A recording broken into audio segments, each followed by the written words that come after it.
You learned early to look at the world without illusions.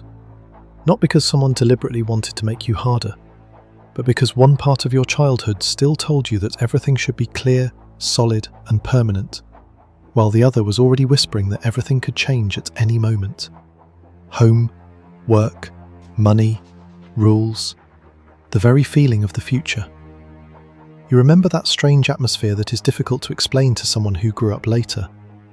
The adults around you still spoke with confident voices, but exhaustion was already living inside those voices. You could be taught discipline, patience, modesty, seriousness. But at the same time, you saw the familiar order crack, saw promises fail to come true, saw safety turn out to be temporary, and stability not nearly as real as it was supposed to be. People usually speak about those born in this period in a very simple way. They are too anxious, too closed off, too serious, too distrustful. It is hard for them to relax, hard for them to believe, hard for them to ask for help. But the problem is that this explanation is too convenient. It sounds understandable, but it explains almost nothing. Because what we are looking at is not just a generational habit, not just features of upbringing, not just character. What we are seeing is the trace of an internal adaptation, the trace of a life lived between two worlds, between old strictness and new instability, between the expectation of order and the experience of chaos. And if you were born in this period, then many of your reactions may not be random at all. It may be that the very things you blamed yourself for were once the ways you survived. If you recognize yourself in this, support this video and subscribe. And now let us break down 6 traits that often live inside people of this time, much deeper than they seem. The first trait is early inner autonomy. There are people who seem to carry a quiet instruction inside from childhood. Figure it out yourself. Do not burden anyone. Do not complain. Do not expect too much. From the point of view of psychology, this looks like the early formation of independence as a defensive strategy. When a child feels that the world cannot always be a reliable support, that child begins to build support inside, even if that inner support appears too early. In ordinary life, it looks almost admirable. You do not like being a burden. You rarely ask. Even when it is hard, you first try to handle it alone. Even when there are people nearby, you first check inside whether they can truly be leaned on. It is easier for you to exhaust yourself completely than to admit that you cannot carry it anymore. From the outside, people may call this strength. And yes, there is strength in it. But there is also a great deal of loneliness inside that strength. Because early autonomy is often born not from freedom, but from an experience in which depending on others felt dangerous or pointless. You became reliable, not because the world was reliable, but because you did not want to be defenseless. And this is where the reversal happens. What looks like cold independence is often the memory of a time when hoping was more frightening than carrying everything alone. The price of this trait is that even love can sometimes feel like an extra responsibility. Even closeness can feel not like rest, but like risk. The strong line here is simple. The one who became their own support too early often spends a very long time not knowing how to lean on anything, even where it is finally safe. And from this early autonomy grows the second trait, distrust of loud promises. You have probably noticed this in yourself. The more beautiful the promise, the stronger the doubt rising inside. The louder the words about a bright future, the right path, guaranteed success, the quieter your trust becomes. It is as if there is someone inside you who has already seen too many beautiful words followed by nothing. Psychologically, this is very understandable. The mind learns not from slogans, but from mismatches. When reality repeatedly separates itself from what you were promised, it does not create simple skepticism. It creates a protective form of thinking. It saves you from naivety, but along with that, it sometimes kills your ability to believe. In daily life, this shows itself subtly. You listen carefully to enthusiastic people. It is hard to inspire you with someone else's pathos. You may nod silently, but inside you are already searching for the weak point. You do not like inflated expectations because you know how painful it is to watch them collapse later. From the outside, this is easy to mistake for cynicism, but not all cynicism is empty. Sometimes it is simply the tired vision of a person who has understood that words and reality do not always live together.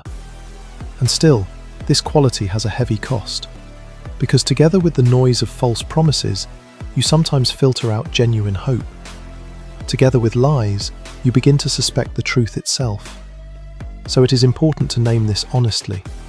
Distrust does not always mean hardness. Sometimes it means that a person remembers too well what a promise sounds like before it disappears. The third trait is emotional restraint with inner overload. This is one of the quietest and most exhausting mechanisms of all. You may look calm, composed, even strong. You know how to hold yourself together. You know how not to make scenes. You know how to gather yourself when things are bad. But that does not always mean that you are truly calm inside. Very often, inside you, something has been making noise for a long time, but it was simply never given permission to be heard. People of this time often grew up in a culture where emotions were not so much understood as controlled. Do not dramatize. Do not overthink it. Pull yourself together. Endure. Be more mature. And the child learned not to live through emotion, but to fold it inward. Not because that child was without feeling, but because open vulnerability did not feel safe. In real life, this looks familiar. You can carry anxiety inside for months while saying that everything is fine. You can be angry and turn that anger into silence. You can live through severe pain while discussing ordinary, everyday details as if nothing happened. And then, in some small moment, suddenly feel exhausted, snap, or simply feel a strange emptiness. And here it is important not to confuse restraint with inner simplicity. A restrained person does not necessarily feel less. Very often such a person feels too much, but long ago forgot how to release it safely. This is not a sign of emotional poverty. It is the trace of an old setting in which self-control felt like the only way not to fall apart. But the price is enormous. When feelings are constantly pushed inward, a person becomes heavy even to themselves. They know how to hold on, but they do not know how to rest from their own inattention. So remember this line: not every quiet person is calm. Sometimes silence is only the form taken by a long-stretched inner defense. The fourth trait is the habit of living in a state of hidden readiness for loss. This is difficult to explain to someone who carries a basic feeling that good things can last. Inside you, a different logic often works. Everything can end faster than it seems. Money can disappear. Work can break. Relationships can collapse. Peace can turn out to be temporary. In psychology, this is close to heightened sensitivity to instability. When the psyche encounters sharp change early in life, it begins to notice threat more easily than safety. Not because it wants to torture the person, but because it wants to prepare that person in advance. So even in good periods, you may never fully relax. When everything is going well, what appears inside is sometimes not joy, but tense waiting. Where is the catch? What have I missed? When will everything go wrong? It is exhausting, because the body lives as if danger is already somewhere nearby, even if the day itself is ordinary. From the outside, it may seem like you are simply making yourself anxious, but it is not that simple. A person who has learned to count risks in advance often does not panic in crisis. They gather themselves quickly, think quickly, accept unpleasant reality quickly. What looks like excess anxiety in peaceful times becomes trained endurance in unstable times. And still, the cost is high. You may spend years never feeling true rest. You may be safe and still not believe in your safety. You may even meet happiness with your shoulders already tense inside. The conclusion here is this: the one who knows too well how quickly support can collapse gets used to holding on even when it is finally possible to sit down and breathe. The fifth trait is early adulthood in your relationship with yourself. There is a particular kind of inner monologue that often lives inside people of this period. Do not relax. Do not be ridiculous. Do not expect too much. Be rational. Be useful. Be composed. It is a voice that rarely sounds gentle. It demands far more often than it supports. Psychologists have long spoken about the inner critic as a continuation of the outer rules absorbed in childhood. But in people who grew up between strictness and instability, this inner voice is often especially harsh. It does not simply evaluate, it constantly checks whether you have weakened, whether you have lost shape, whether you have become too trusting, too sensitive, too alive. In daily life, it looks like this. You may devalue your own achievements almost immediately after reaching them. You may not allow yourself to feel joy completely. You may feel guilty for resting. You may compare yourself not to what is humanly possible for you, but to what you supposedly must endure. On the surface, this looks like high standards. And yes, there are high standards there. But underneath them, there is often not a love of order, but a fear of becoming vulnerable. The inner critic exists to keep control, to make sure you never relax so much that reality can strike you unexpectedly again. And this is what matters. That voice is not always an enemy. Sometimes it truly helped you survive, gather yourself, keep moving, avoid collapse. But if it remains the only way you know how to speak to yourself, then you begin to live as if you are constantly taking an inner examination that can never fully be passed. So the strong thought here is this. When a person becomes too adult for themselves too early, they often spend a very long time not knowing how to be alive with themselves. And finally, the sixth trait is difficulty trusting a calm life. This is perhaps the deepest thing of all. Some people know how to live in peace. Others know how to live only in tension because peace itself feels suspicious. When everything is too quiet around you, something inside seems not to add up. It feels as if you should become alert, as if the absence of danger does not yet mean safety. This state is familiar to many who grew up at the intersection of old control and new unpredictability. The nervous system becomes used to the idea that life is unstable, and then even good relationships, stable work, a quiet evening at home, or ordinary human warmth can feel strange. Not like a natural norm, but like something temporary, almost foreign. You may not even notice how you begin to complicate everything. Delay trust, test people, keep an inner distance. Not because you do not want to be happy, but because happiness without anxiety feels too unfamiliar, too defenseless.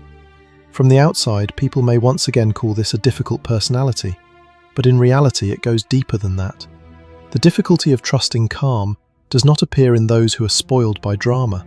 It appears in those whose psyche spent too long learning not to confuse relaxation with risk. And still, the most painful price is that a person begins to long for a world in which they feel good, while not believing that they are allowed to remain there. And here is the final line of this block. Sometimes the hardest thing for a person is not surviving the storm, but believing that the sea can truly GK calm. If we gather all of this together, then what we see is no longer a set of random traits. GDK see a complete inner portrait. Early independence, distrust of loud words, restraint under inner overload, GDKness for loss, a harsh inner conversation, and difficulty believing in peace. These are not whims, not merely a difficult character, not an inborn defect. This is the map of a person who was formed in transition, a person whose psyche learned to survive not in a clear and reliable world, but in a world where rules could change, promises could be erased, and stability itself could turn out to be temporary. You did not become this way without reason. There is not only anxiety in you, but memory. Not only closedness, but discipline. Not only exhaustion, but an enormous ability to hold yourself together when others fall apart. But the most important thing is this. What once helped you survive does not have to remain forever the only way you know how to live. Yes, your caution is not random. Yes, your restraint has a reason. Yes, your distrust did not grow out of nothing.